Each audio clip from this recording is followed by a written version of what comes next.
जोरावर जब ड्रग्स के बारे में शायद कोई बात नहीं करता था, तब हमने ड्रग्स के खिलाफ आवाज उठाई, मुहिम तैयार करी, यूथ को सड़कों पर लाया, रैलीज में कन्वर्ट करा। उस समय का निजाम नहीं जगा, उस समय की एडमिनिस्ट्रेशन नहीं जगी और उसी से टीम जम्मू एस्टेब्लिश हुई।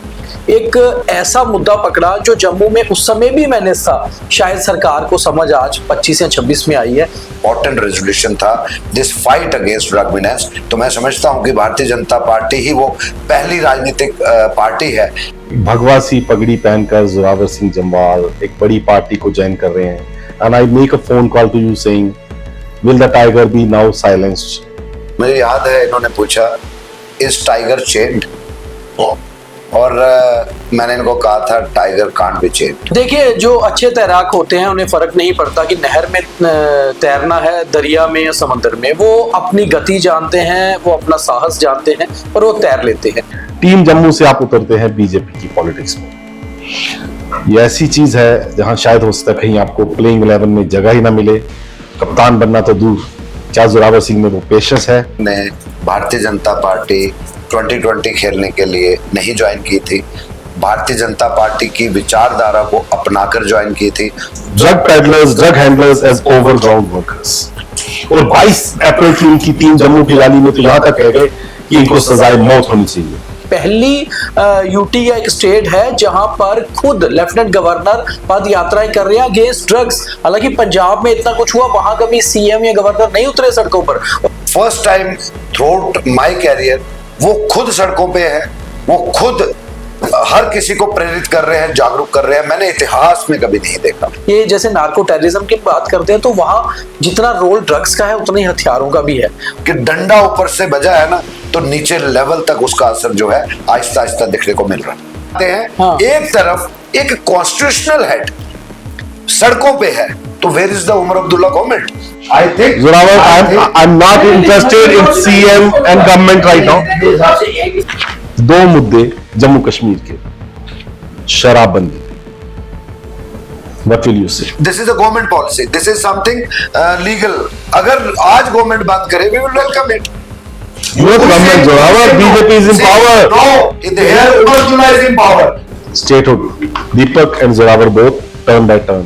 Is that an issue? ऐसे राज दरबारियों के कहने पे और ऐसे शहजादों के कहने पे स्टेटहुड नहीं मिलेगी। जम्मुआइट एज ए डोगरा मुझे लगता है कि हाँ, स्टेटहुड की जरूरत है। जब एप्रोप्रिएट टाइम आएगा तो ये स्टेटहुड ऑब्वियसली मिलेगी। सत्ता और संघर्ष, ये दोनों आमतौर पर एक दूसरे के दुश्मन माने जाते हैं, पर भला क्या हो जब एक आदमी इन दोनों नावों की सवारी करने की कोशिश करे। आज हमारे साथ एक ऐसी ही शख्सियत है, in the centre of the epicentre, the hurricane called Zorawar Singh Jamwal. He is a two-edged sword, chairman of Team Jammu, fighting against drugs and drug menace in the streets. At the same, when he comes to the TV studios, he wears a very different hat, becomes a spokesperson for India's largest party, Bharatiya Janata party. कैसे संभाल लेते हैं जोरावर भाई ये दोनों role? देखिए, कुछ ज्यादा खास करने की जरूरत नहीं होती है।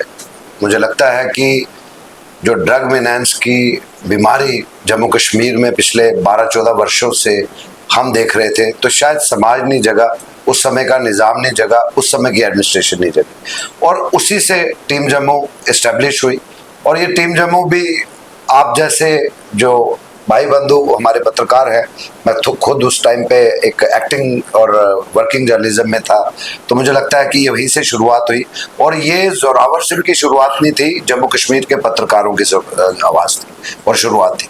दूसरी तरफ आपने बात की, इसमें कोई दो राय नहीं कि आज मैं भारतीय जनता पार्टी ने मुझे एक बहुत ही बड़ी जिम्मेवारी दी है कार्यकर्ता होने के नाते, जम्मू कश्मीर यूटी का स्पोक्स पर्सन।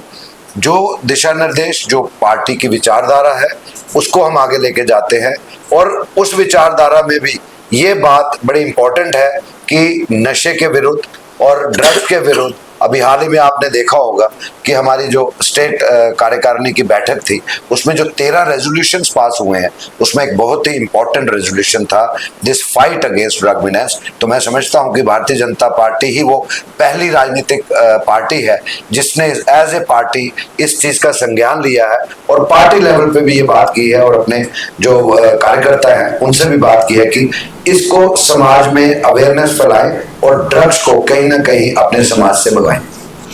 जोरावर, आपके बगल में बैठे हैं दीपक खजूरिया, हमारे एग्जीक्यूटिव एडिटर और एक विजिलेंटी जर्नलिस्ट, जिन्होंने शायद आप अपने करियर की शुरुआत में आपके साथ भी काम किया है और अगर माना जाए तो आप दोनों अच्छे दोस्त भाइयों की तरह हैं। दीपक, क्या जोरावर जिस तरह चल रहे हैं और जिस तरह पटरी पे उनकी गाड़ी चल रही है, आप उससे पूरा एग्री करते हैं?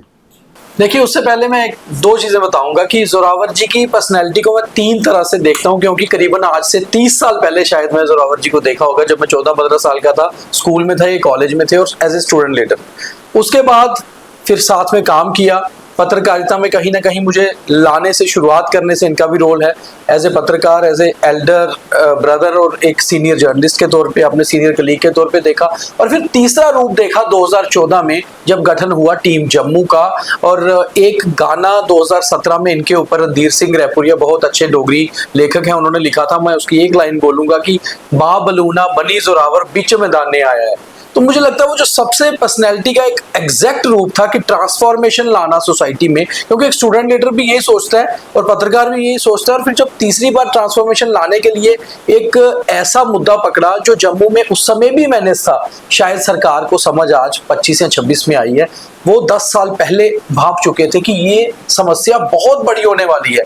और मैं कई बार ये भी बात करता हूँ बड़े सारे लोगों से कि तब तक तो उड़ता पंजाब भी नहीं बनी थी जब टीम जम्मू का गठन हो गया था, वो जो दिक्कत थी वो भाप गए थे। तो ये तीन पर्सनैलिटियां हैं। जिस तरह आपने बोला कि आप क्या सही चल रहे हैं, तो बिल्कुल एज ए पत्रकार जब मैं बात करता हूँ फिर हम सवाल करते भी रहते हैं, मगर एक चीज तो है कि पिछले 30 सालों का इनका अगर करियर देखा जाए तो कहीं ना कहीं समाज में ट्रांसफॉर्मेशन लाने को लेकर बहुत बड़ा रोल है। और वो एक ऐसा समाज जिसको हम डोगरा समाज कहते हैं, ऐसे डोगरा लीडर, ऐसी डोगरा पर्सनैलिटी का होना बहुत जरूरी है। जोरावर, जब ड्रग्स के बारे में शायद कोई बात नहीं करता था, तब हमने ड्रग्स के खिलाफ आवाज उठाई, मुहिम तैयार करी, यूथ को सड़कों पर लाया, रैलीज में कन्वर्ट करा, एडमिनिस्ट्रेशन से मिले, अपनी पॉइंट ऑफ व्यू समझाया और शायद आपको थ्रेट्स भी आए और थ्रेट परसेप्शन तो आज भी है। लेकिन जब अब नशा मुक्त जम्मू कश्मीर की बात होती है और एलजी ने इतना मेजर स्टेप लिया और पुलिस पूरी तरह एक्शन में, तो कहीं ना कहीं जोरावर सिंह के उस रोल को क्या पूरी तरह एक्नॉलेज किया जा रहा है? मैं समझता हूं कि सबसे पहले इसी सवाल के साथ कि माननीय उपराज्यपाल आदरणीय मनोज सिन्हा जी ने जो ये 100 दिन का नशा मुक्त महाअभियान शुरू किया, ये जो 11 अप्रैल को इसकी फाउंडेशन MS स्टेडियम में, मैं समझता हूँ वो ऐतिहासिक दिन जम्मू कश्मीर में रहेगा। और उसकी वजह ये रही कि नवंबर-दिसंबर के करीब मैं माननीय उपराज्यपाल जी को लोक भवन जम्मू में मिला था और एज चेयरमैन टीम जम्मू ये जितना भी हमारा तजुर्बा था और ड्रग अब्यूज के बारे में, ड्रग ट्रैफिकिंग के बारे में, इन नशा तस्करों की वर्किंग के बारे में, हमने प्रॉपर उसको एक लिखित रूप में ज्ञापन सौंपा। और मैं आपको बताऊं कि उन्होंने जब मुझे ऐसे देखा और पढ़ के, तो उन्होंने एक ही बात कही, नेताजी संज्ञान लिया जाएगा, कड़ा संज्ञान लिया जाएगा।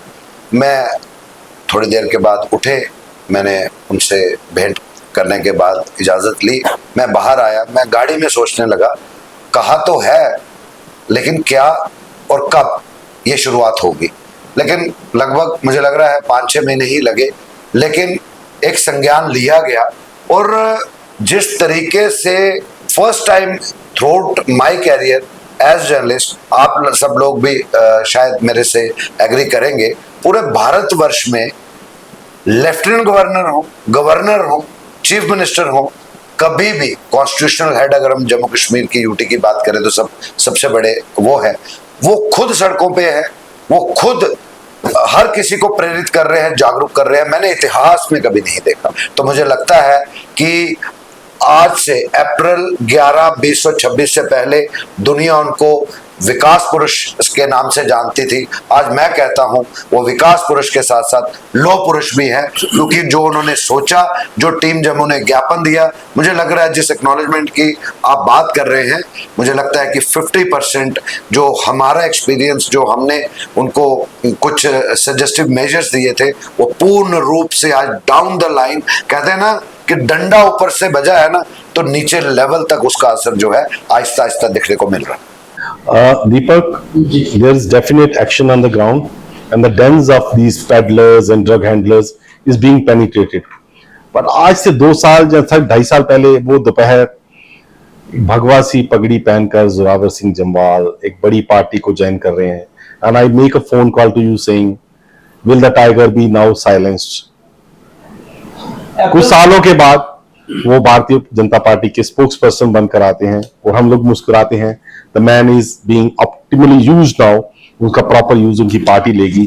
पर कहीं ना कहीं हम डर गए थे, is come to a bigger party, his cause, his voice will be silenced forever. Do you agree? देखिए, जो अच्छे तैराक होते हैं उन्हें फर्क नहीं पड़ता कि नहर में तैरना है, दरिया में या समंदर में। वो अपनी गति जानते हैं, वो अपना साहस जानते हैं और वो तैर लेते हैं। ये एग्जाम्पल दरअसल तैराक की पॉलिटिशियंस के लिए बहुत सूट करती है और खिलाड़ियों के लिए भी। तो बड़ी बात यह है कि जोरावर जी का टीम जम्मू स्टार्ट करना और उसके बाद टीम जम्मू के बाद करीबन 10 जल्दबाजी नहीं की कि टीम जम्मू बनाई और 1 साल बाद बीजेपी में आ गए या किसी पार्टी में आ गए।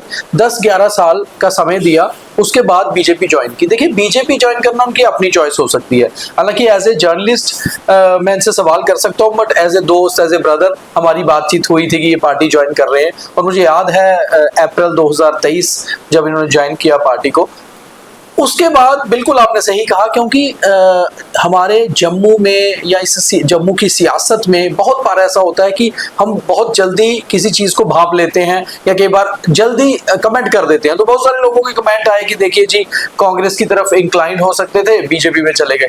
तो यहाँ तो बहुत सारे लीडर्स जो कांग्रेस में मिनिस्टर रहे, एमएलए रहे, वो भी बीजेपी में आए। आपकी धारणा सियासत में कभी भी बदलाव के लिए चेंज हो सकती है, और बड़ा नेता वही है जो अपने रीजन का, अपनी बिरादरी का, अपने समाज का बदलाव सोचते हुए बदलाव लाए। अब बात यह है कि सवाल मेरा भी इनसे बहुत बड़ा रहता है जोरावर जी, एक छोटा सा सवाल मेरा भी इसमें है।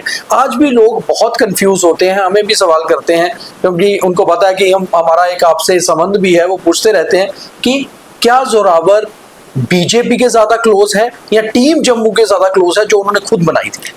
इससे पहले दीपक, मैं आपके सवाल का जवाब दूं। मैं विकास शेखर भाई साहब ने जो कहा, इन्होंने आधी बात कही। मुझे याद है इन्होंने पूछा इज टाइगर चेन्ड, और मैंने इनको कहा था टाइगर कांट बी चेन्ड।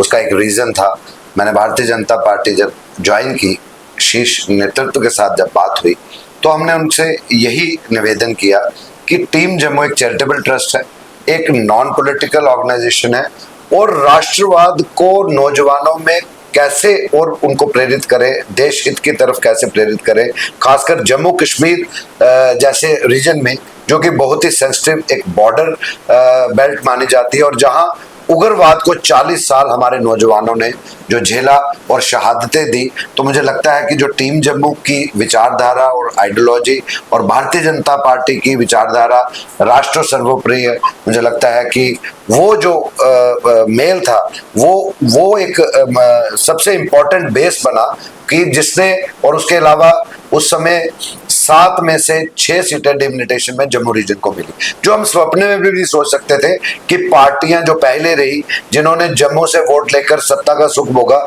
लेकिन जम्मू के साथ अनदेखी जो है वो पूर्ण रूप से वो भी खत्म नहीं कर सके। तो मुझे लगता है कि जो पॉलिटिकल जस्टिस जम्मू को चाहिए था, काफी हद तक, आई नॉट से 100%, बट फिर भी 60 to 70% जो सीटें जो बढ़ना एक किसी न किसी तरफ इशारा था कि भारतीय जनता पार्टी न्याय करती है, ये एक रीजन था भारतीय जनता पार्टी ज्वाइन करने का। दूसरा, दीपक खजूरिया जी, आपने जो बात कही टीम जम्मू, हाँ फर्क इतना जरूर है, जो आपके दोस्त या लोग पूछते हैं, कहना बड़ा आसान है, आपके कहना बड़ा आसान है, करना बहुत मुश्किल है। कि एक तरफ आपने पार्टी का एक कार्यकर्ता बनकर पार्टी के दिशा निर्देश अनुसार काम करना है, और दूसरी तरफ टीम जम्मू जो कि नौजवानों का प्लेटफॉर्म है, उनको भी समय देना है।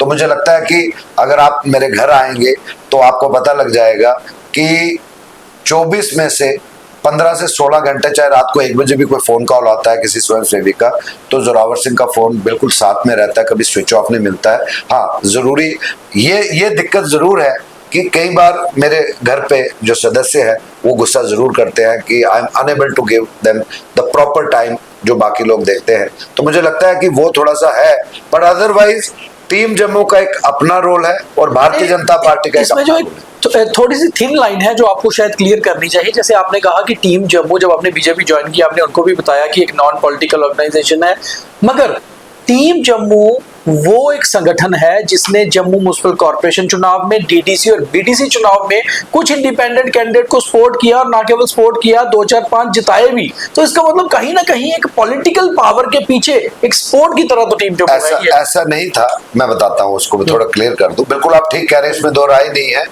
टीम जम्मू ने इलेक्शन नहीं लड़ी, लेकिन टीम जम्मू के वॉलंटियर्स जो थे, जो इच्छुक थे कि हम राजनीतिक उसमें आना चाहते हैं, और बहुत पढ़े लिखे नौजवान थे, जिसमें DDC Panchari, the youngest DDC member of Jammu and Kashmir, Yashveer Singh, मुझे लग रहा है कि उसने, वो प्रेसिडेंट ऑफ इंडिया का भी अवार्डी है, जो वो टीम जम्मू के साथ दिन रात यहाँ पर कोविड में बहुत काम किया, और मैं उसकी वर्किंग से इतना इम्प्रेस था। तो one fine day when elections were announced, he said, I would like to contest elections. मैं कहा go ahead, but think before you join, because आप में इतनी क्षमता है कि आप IAS और KS तक जा सकते हैं। लेकिन वो जिस पसमानदा इलाके से, दूर दराज इलाके से आता था, वो कहता था कि यहाँ पर पॉलिटिकल रिप्रेजेंटेशन चाहिए। मैं अपने लिए तो बन सकता हूँ, लेकिन जहाँ खुद मैं मीलों मील पैदल जाकर पढ़ा हूँ, और आज फ्री अपने उसी इलाके के लोगों को मीलों मील जाकर बच्चों को पढ़ाता हूं, तो मुझे लगा कि he is the right candidate, और इसलिए हमने सपोर्ट किया। ऐसे ही कुछ कॉर्पोरेशन में थे, तो मुझे लगता है कि सपोर्ट करना अपने वॉलंटियर्स को, जो कि देश हित में बात कर रहे हैं, जो ड्रग मिनांस के साथ हमारे साथ खड़े हैं। टीम जम्मू के आप देख लीजिए, अगर देखिए हमारे एक ऑर्गेनिक फेसबुक है, और उसमें है, अगर उसकी फॉलोइंग भी देखेंगे, लाइक्स भी देखेंगे, तो इट्स मोर देन 40,000, और ऑल अक्रॉस जम्मू रीजन। और आप ये मत सोचिए कि टीम जम्मू में सिर्फ कॉलेज और यूनिवर्सिटी के छात्र छात्रा। Zorawar, you said 40,000. I know there are more well-wishers and followers of yours than 40,000. People love you. They acknowledge the good work you have done. But एक तीखा और डायरेक्ट क्वेश्चन, जी, team Jammu से आप उतरते हैं बीजेपी की पॉलिटिक्स में, ये ऐसी चीज है जहां शायद हो सकता है कहीं आपको प्लेइंग 11 में जगह ही ना मिले, कप्तान बनना तो दूर, क्या जोरावर सिंह में वो पेशेंस है कि उस मैराथन, इस टेस्ट मैच को हैंडल कर पाएगा?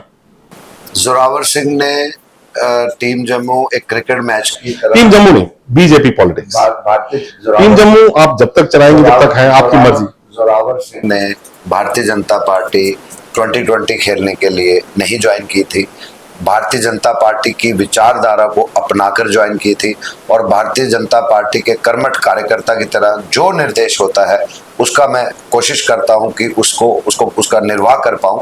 और दूसरी बात यह है कि मैं कभी भी किसी कंपटीशन में नहीं उतरता हूं। मुझे जो टास्क दिया जाता है, मैं कोशिश करता हूं कि पार्टी का जो शीर्ष नेतृत्व है उसके आगे वो टास्क को पूरा कर पाऊं। रही बात टीम जम्मू की, आज जोरावर चेयरमैन है, कल कोई और नौजवान चेयरमैन रहेगा या कन्वीनर रहेगा।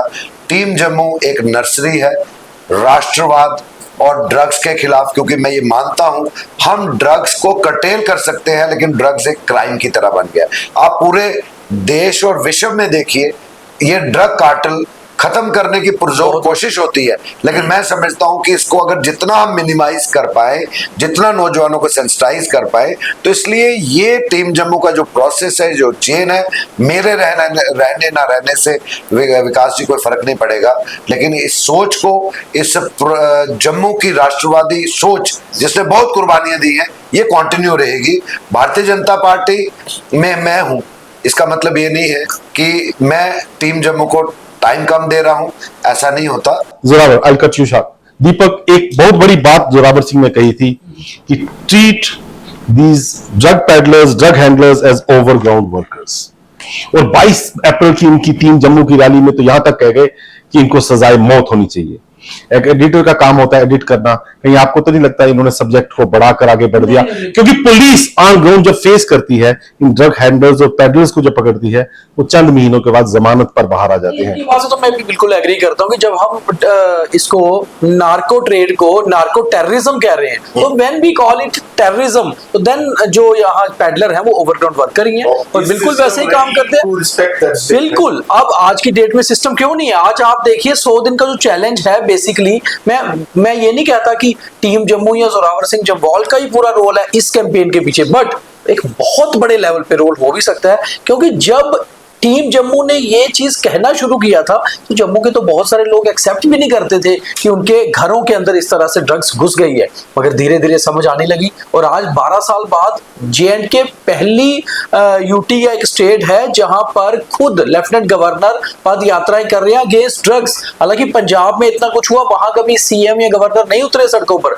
और अगर इसमें अगर हम कहें कि कुछ रोल टीम जम्मू का है या जोरावर सिंह जम्वाल जी का पर्सनली रोल है तो बिल्कुल ठीक है। और अगर ये नार्को टेररिज्म है तो फिर ओवरग्राउंड वर्कर को मौत की सजा क्यों नहीं हो? जोरावर ओवरग्राउंड वर्कर्स एक्सप्लेन करना चाहेंगे? मैं जरूर, जैसे आपने कहा, देखिए सबसे बड़ी बात यह है कि जब मैं ये कहता हूं कि जो भी नशा तस्कर पकड़ा जाता है और बड़ा नशा तस्कर और जो NDPS एक्ट के तहत इस संगीन जुर्म में ट्रायल कोर्ट में गिल्टी पाया जाता है, कसूरवार पाया जाता है, तो उसको कैपिटल पनिशमेंट मिलनी चाहिए, उसको फांसी पे लटकाना चाहिए। उसकी एक वजह है, उसने कई घरों के चिरागों को बुझा के उन लाशों पे सफेद जहर बेच के अपने कोठियां बनाई हैं जो आज निस्तो नाबूद हो रही हैं। और जिस तरह टेररिज्म में एक टेररिस्ट ने गन पकड़ी होती है, लेकिन उसको कम्युनिकेट करने वाले, उसको पनाह देने वाले, खाना खिलाने वाले, उसको सूचनाएं प्रोवाइड करने वाले, मुझे लगता है कि जब टेररिज्म को डील करते करते हमारे सशक्त सैनिक जो हैं उनको ओवरग्राउंड वर्कर ट्रीट करके सलाखों के अंदर देते हैं, आज ये नशा तस्कर इसीलिए पनप रहे हैं, कामयाब हो रहे हैं। कहीं ना कहीं उनको शेल्टर, चाहे कोई सफेद पोश है, चाहे कोई भी है। मैं तो ये भी कहूंगा, मुझे इसमें कहने में कोई गुरेज नहीं होगा कि जम्मू कश्मीर पुलिस डिपार्टमेंट जो कि अपना एक नाम रखता है, जिसने इतनी शहादतें दी है टेररिज्म की कमर तोड़ने में, कहीं ना कहीं कुछ ब्लैक शिप्स और काली भेड़े इसमें है। जब तक वो नहीं हो यहाँ पर एक्सपोज होंगे तो मुझे नहीं लगता कि तो अपने ये बयानों में बताया कि पैसा देते थे। आगे देखिए, मैं ये कहूंगा कि अब वक्त आया है कि जो ये समाज हिला है, पुलिस को भी अकाउंटेबल बनाना पड़ेगा। और मजा तब है, ये कामयाबी तब होगी कि जब सब के सब कन्विक्ट होंगे और उनकी जुर्म के हिसाब से ऐसी सख्त सजा हो कि कोई सपने में भी ये सपना ना सोचे कि हम ये जहर बेचेंगे और अपने जो है Zorawar, Deepak ji, soldier without uniform, that's what your friend and colleague is, but आप इनको ये एडवाइस नहीं देंगे कि it's time he ask for a security cover because there has to be a threat perception, और जो शायद डेफिनेटली है। देखिए नॉर्मली अब मैंने फिर वही हम जब जर्नलिज्म डेज की बात करें तो मैंने भी क्राइम रिपोर्टिंग की, खैर इनके अंडर भी करी है, एक साथ भी काम किया है। क्राइम रिपोर्टर्स को मुझे लगता है थ्रेट परसेप्शन हमेशा रहती है अगर आप सही क्राइम रिपोर्टर हो तो, क्योंकि आप खुलकर लिखते हो। और कई बार थ्रेट परसेप्शन खाली क्रिमिनल से नहीं होती, पुलिस से भी होती है। इनको पता, कई बार एंटी पुलिस स्टोरीज इन्होंने भी की, हमने भी की और कई बार वहां से भी ऐसी धमकियां आई कि देख लेंगे। तो आज जो हालात हैं, हाँ बिल्कुल थ्रेट परसेप्शन है, और बीइंग जर्नलिस्ट भी थी, आज इसलिए भी है क्योंकि अब ड्रग जो नेक्सस है ना, ये जैसे नार्को टेररिज्म की बात करते हैं तो वहां जितना रोल ड्रग्स का है उतना ही हथियारों का भी है। और वहां पर क्या है कि जब आप किसी का इतना बड़ा पैसों का किला तोड़ रहे हैं ना, तो उसको अंदर ये होता है कि मैं इसको नहीं छोड़ूंगा जिसके कारण ये चीजें हुई।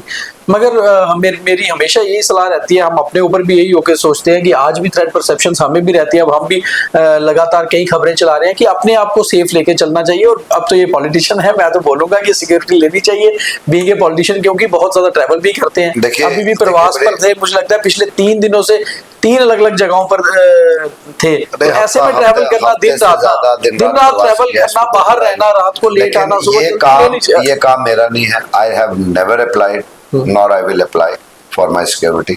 द रीजन इज कि अगर मैं काम कर रहा हूं, और ये चीजें भी थ्रेट परसेप्शन में आप नहीं बता सकते हैं, इसके लिए एक तरीकाकार पुलिस का अपना एक सिस्टम होता है, उसका एक तंत्र होता है। अगर उनको लगता होगा तो देखेंगे, उसमें संज्ञान लेंगे, रादर मुझे सिक्योरिटी प्रोवाइड करने के उनको पकड़ेंगे जो थ्रेट दे रहे हैं। तो मुझे नहीं फर्क पड़ता। ठीक है, let's pass this. Sitting in the studios, I would request the authorities to look into this because when he's fighting, he definitely has a threat perception. और कई बहुत सारे ऐसे लोगों के पास शायद सिक्योरिटी होगी जिनको थ्रेट परसेप्शन है नहीं, तो मुझे लगता है प्रॉपर रिव्यू करनी भी चाहिए। अब मेरा एक डायरेक्ट क्वेश्चन है जो शायद जोरावर जी को अच्छा नहीं लगेगा, कहीं आप बीजेपी जैसी पार्टी के हाथ में एक प्रॉक्सी टूल तो नहीं बन गए?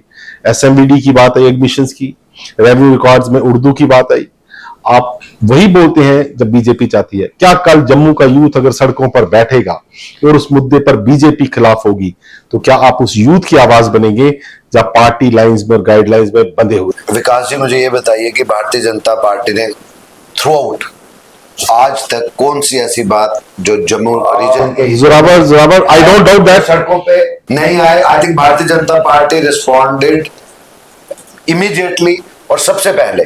और रही बात आप जो मेरे से पूछ रहे हैं, चाहे वो तहसीलदार में उर्दू ही ओनली कंपलसरी सब्जेक्ट लैंग्वेज रहनी चाहिए, चाहे एसएमवीडीयू की बात रही हो, हमने हमेशा यही बात कही जो नौजवानों के लिए बात है, हम आज भी बात कर रहे हैं, वो टीम जम्मू के माध्यम से भी हो रही है और नेचुरली भारतीय जनता पार्टी के माध्यम से भी हो रही है। अब आप दो एग्जांपल्स दूंगा।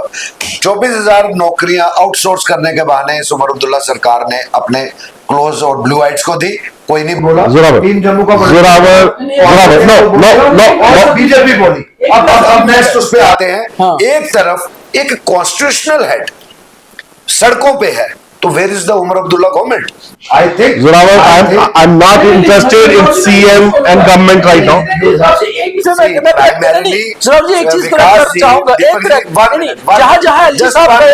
एमएलए साथ में थे, नेशनल कॉन्फ्रेंस के इवन परसों यही तो बात है। आई एम सो कि मैं हैरान हूं कि एमएलए चाहे वो किसी भी पार्टी के हो वो साथ में है, लेकिन chief minister and cabinet ministers, आप लेफ्टिनेंट गवर्नर एड्रेस पढ़िए उमर अब्दुल्ला सरकार का। देखिए मैं पॉइंट्स पे और मैं आई am not saying just this for the sake of politics, because drug मिनेंस एक ऐसा मुद्दा है, मैं बार बार कहता हूं पॉलिटिकल होके देखिए। 2 क्वेश्चंस, 2 मुद्दे जम्मू कश्मीर के। शराबबंदी, व्हाट विल यू से? This is And I want short answers, Zorawar. No political. You want to make me another one also to answer with the same. शराबबंदी का जब मुद्दा होता है उस पर आप कहाँ खड़े? आप शराबबंदी को छोड़ के देखते हैं if you या ये remember, totally अलग है? if you remember, हाँ। 28 नवंबर 2014, Vikas ji, you also know you were in Delhi. Deepak ji working journalist में नेशनल उसमें थे और इन्होंने कवर भी की और पार्टिसिपेट भी किया था उस रैली में। That was the historic bike rally almost 12 years ago. उसमें इन जैसे भाइयों ने, पत्रकारों ने मुझे सवाल पूछा था कि शराब की दुकानें बढ़ गई, एंड मैंने उसी टाइम पे पॉइंट आउट किया था, don't mix drug abuse, pharmaceutical drug abuse and liquor, one thing. Another thing, if government, this is a government policy, this is something legal, अगर आज गवर्नमेंट बंद करे we will welcome it. Youth government, Zorawar, BJP is in power. No, here Umar Abdullah is in power. What I said. This is the Okay, Umar Abdullah government, if it brings a resolution, are you BJP with them? I'll tell you. You don't tell me. Tell your people. Let me answer, sir. Let me answer. हमने कहा ये सरकार की policy और नीति रहती है, सरकार ने इस पे डिसीजन लेना है, अगर वो लेती है हम वेलकम करते हैं। My brother, you are अगर वो लेती है वेलकम करते हैं। in this state. You are in opposition. What is your stand? Your party stand? I'm saying This is the government policy. If they take this decision to close down all these things, I welcome it. I'm saying it. Deepak.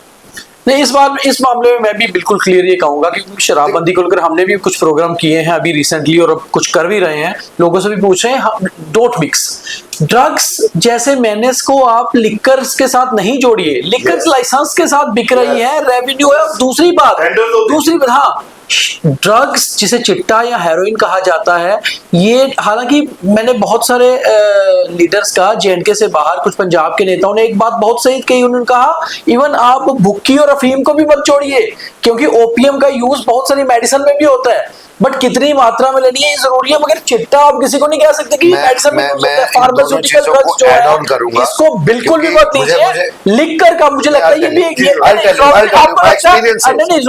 आपको बताता हूं, एक चीज पूछना चाहूंगा आपसे, आपको लगता है कि बहुत सारे लोग सियासत करने के लिए जानबूझकर लिकर की चीज को बीच में लाकर दिस इज द इशू। आप ये देखिए कि एक तरफ कई ऐसे ड्रग कार्टल्स हैं, नारकोटिक स्मगलर्स हैं, जिनको लग रहा है कि उनकी अब ये कहते हैं ना वो डोरी आते गिच्ची कटोने वाली है, पकड़ोने वाले ओके करा रहे, कैसा माहौल बना रहे हैं कि वो जो अटेंशन और डाइल्यूट हो और धर्म के साथ जोड़ रहे हैं।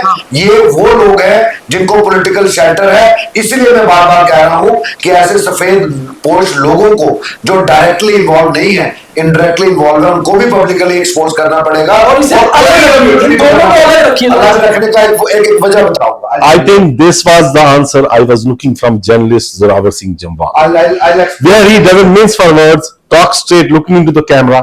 Because see, banning liquor is no solution. It will be sold in the next state. People will go get it. It will be bootlegging that will be done. It's a major issue that will be tackled when it comes. Second question, Zorawar. Second question. Problem with these journalists is when they have to edit their piece, they'll cut it short. But जब piece किसी का हो, they can go endless until you switch off the camera. When I say drug-free Jammu JKUT, you know my next question as a journalist. Statehood. Deepak and Zorawar both turn by turn. Is that an issue? Zorawar ji as a BJP spokesperson बताइए। नहीं देखिए, मुझे तो लगता है as a journalist, as a Jammuite, as a Dogra, मुझे लगता है कि हाँ स्टेटहुड की जरूरत है, क्योंकि JNK UT area wise you can say, 2 regions wise you can से कि एक यूटी इतनी बड़ी नहीं होती, इसे कंट्रोल करने के लिए एक स्टेट होना चाहिए और स्टेट गवर्नमेंट प्रॉपर होनी चाहिए। बट जैसे सेंट्रल गवर्नमेंट लगातार कहती है कि when the appropriate time will come will give, अब वो एप्रोप्रिएट टाइम की कोई पॉइंट्स नहीं आज तक दिए। अगर हम हालातों की बात करें तो हालात बिल्कुल बेटर हो रहे थे, चुनाव हो गए तो सरकार बन गई, सरकार बने हुए 1 साल हुआ था तो पहलगाम हो गया, पहलगाम के बाद ऑपरेशन सिंदूर हो गया, फिर हम ये कहते नहीं लेट मी कंप्लीट, आपने पूछा मैं कंप्लीट कर ही लेता हूँ। हाँ, तो मुझे ये लगता है कि स्टेटहुड की जरूरत है। एम्प्लॉयमेंट की बात करें, बहुत सारे इश्यूज हैं, हमारी स्टेट गवर्नमेंट होगी, हम उसे सीधे जाकर बात कह सकते हैं। इस समय लोग कहीं ना कहीं 2 पावर हाउसेस में बटे हुए हैं। दीपक, कई चीजें हैं जो पब्लिक डोमेन में डिस्कस नहीं की जाती। When center says let the right time come, we cannot doubt them. But your answer was as a citizen of Jammu and Kashmir UT. That I think that was an honest answer. I was not trying to cut you short. I was trying to tell you be honest. क्योंकि अगले वक्ता जो होने वाले हैं वो जोरावर सिंह जमाल होने वाले हैं और वो घुमाएंगे। Let's talk as citizens of Zorawar. No, नहीं है। Let me free Zorawar of those shackles. BJP or the central government has a plan and they're definitely honest about it. We'll get the statehood as promised by them. And we trust them. They are our government. They are our prime minister and home minister. And Zorawar, फिर भी एक citizen of Jammu, मैं और दीपक आप लोगों की तरफ देखते हैं कि आप सेंटर से गुहार लगाएंगे। You raise the points why statehood is important, and आप क्या सोचते हैं why statehood is important as a citizen of First of all, who said ki or any of the BJP leader said ki statehood is not important? Who told Umar Abdullah that BJP is not going to restore the statehood status? I'll tell you. Is Umar Abdullah the only one जो कहेगा तो ये अब्दुल्ला खानदान की विरासत है जम्मू कश्मीर? क्या उमर अब्दुल्ला, शेख फारूक अब्दुल्ला या PDP की मैडम महबूबा मुफ्ती ये कहेंगे? पहले आप इनके पीछे जाइए, देखिए 2 चीजें हैं। इनको सिवाय लॉ एंड ऑर्डर के सभी डिपार्टमेंट्स दिए हुए हैं। जैसे दीपक जी ने बात की, जॉब्स की बात की, उमर अब्दुल्ला को किसने रोका? 25,000 नौकरियां 1 साल में देता तो 1 लाख नौकरियां फिर जाके 5 साल या 4 साल में देते। पहला 16 महीने निकल गए, ये हाल ही में कुछ हफ्ते पहले I am going to deliver 25,000 jobs, where are they? किसने रोका, किसने मना किया? क्या सेंटर की सरकार ने मना किया? सिवाय लॉ एंड ऑर्डर के all departments are with Omar Abdullah and his cabinet colleagues. Why they are shying away? इनकी प्रोग्रेस देखिए, जो इनके पास इतने डिपार्टमेंट्स हैं। इन्होंने बिजली फ्री की बात की, इन्होंने मुफ्त गैस सिलेंडर की बात की, क्या दिया? बाबा जी का जुनून। देखिए बात यह है, जब लॉ एंड ऑर्डर अगर इनके पास आता है, अब इनकी करतूतें देख लीजिए 2019 से पहले की। इन्होंने यहां तक यूनिफाइड कमांड्स की मीटिंग, एज ए जर्नलिस्ट भी हमने देखा है, लेकिन वही जैसे आपने कहा in the interest of the nation something, कई ऐसी चीजें होती हैं जो डिस्कस हम पब्लिकली नहीं कर सकते हैं। धारा 370 टूटने से पहले इस नेशनल कॉन्फ्रेंस ने और इनके हितैषी और अलायंस कांग्रेस ने, जिनको आज कोई पूछ नहीं रहा है, या PDP जब रही है, तो मुझे आप ये बताइए इनके पुरजोर प्रयास रहा कि वो यहां पर अलगाववाद प्रमोट करें, और जो sympathisers of terrorism, sympathisers of Pakistan, इन्होंने हमेशा उनको शेल्टर दिया। इन्होंने पॉलिसीज लगा के पत्थरबाजों को निकालने की बात की। आज देखिए लॉ एंड ऑर्डर प्रॉब्लम सिर्फ नहीं इनके पास डिपार्टमेंट है, आज भी ये सियासी लोग जो उस पार्टियों से ऐसी आइडियोलॉजी से ताल्लुक रखते हैं, जो लोग इस सारे षड्यंत्रों में इन्वॉल्व थे, अलग अलग जेलों में अंदर दिए हुए हैं, ये कहते हैं उनको छोड़ो। ये ऐसी सरकार, ऐसी पार्टीज को जब आप पूर्ण रूप से, ये आल स्टेटहुड की है, बेनिफिट कोई नहीं आम जम्मू रीजन के लोगों को या आम कश्मीरी को। आप आज भी देखिए कश्मीर में भी बात चल रही है, इन्होंने सिर्फ अपने जो इनके महलों में जो इनके साथ खड़े इनको आकाओं की तरह देखते हैं। तो मुझे लगता है कि ऐसे राज दरबारियों के कहने पे और ऐसे शहजादों के कहने पे स्टेटहुड नहीं मिलेगी, ये हमारा मानना है। लेकिन जब एप्रोप्रिएट टाइम आएगा तो ये स्टेटहुड ऑब्वियसली मिलेगी। ये स्टेट हमारी है, हमें इनके कहने पे नहीं चलना है कि शहजादे ने कह दिया तो स्टेटहुड मिलनी चाहिए। Deepak ji, sword of the people और शील्ड ऑफ द एस्टेब्लिशमेंट, आज जो जोरावर सिंह आपके साथ और मेरे साथ बैठे थे, आपने इसमें किसको ज्यादा पाया? स्वॉर्ड ऑफ द पीपल और शील्ड ऑफ द एस्टेब्लिशमेंट। देखिए साफ सी बात है कि सॉर्ड ऑफ द पीपल तो मैंने आपको बताया कि मैंने इनको अगर पिछले 30 सालों से जानता हूं तो 3 अलग अलग कैटेगरीज में देखा है। तो इतना क्लोजली तो मैं जानता ही हूँ, चाहे हम मिलते 2 महीने में एक बार हैं, पर वो क्लोजनेस रहती है क्योंकि शुरुआती दिनों बहुत साथ बिताए हुए। तो सॉर्ड ऑफ द पीपल तो हमेशा है, क्योंकि एक मतलब मैंने एक चीज इनकी बहुत जो खासियत है, ये कहूंगा कि बीजेपी के लिए, बीजेपी अगर चाहे तो जोरावर सिंह को अपनी पार्टी के एजेंडाज के लिए, रूल्स के लिए बहुत अच्छे से यूज कर सकती है, बिकॉज बहुत अच्छे ऑरिएटर हैं, बात को रखना बड़ा अच्छा आता है, और स्पोक्स पर्सन होते हुए भी कई बार आपको पार्टी को सही परिपक्ष में बताना, परिपेक्ष में, वो बहुत जरूरी है। वो उस तरह से सॉर्ट ऑफ द पीपल तो है। बट बात जैसे आपने कहा शील्ड ऑफ द एस्टेब्लिशमेंट, तो कहीं ना कहीं इस समय बीजेपी के लिए भी दिक्कतें हैं। वो दिक्कतें ये हैं कि बीजेपी की केंद्र सरकार है और केंद्र सरकार की होम मिनिस्ट्री के रिप्रेजेंटेटिव लेफ्टिनेंट गवर्नर साहब हैं, और यहाँ पर सरकार उमर अब्दुल्ला की है। तो बीजेपी को एक गवर्नमेंट को जो है शेल्टर करना है, एक गवर्नमेंट को काउंटर करना है। ऐसे में जोरावर जी मुझे लगता है अपना रोल बखूबी निभा रहे हैं। गुड। सो जोरावर को राजमा चावल पसंद है, कलाड़ी कुलचा पसंद है, लेकिन एक चीज इनको बहुत पसंद है, that's a thumbs up, and it was thumbs up for Zorawar. Well done Zorawar. Me and Deepak tried to give you. You came across wonderful. You kept your patience. That was the epicenter. He could feel the murmurs, but he was settled on the ground. That was wonderful, Zorawar. Thanks for being here with us. Thank you both of you. Thank you very much.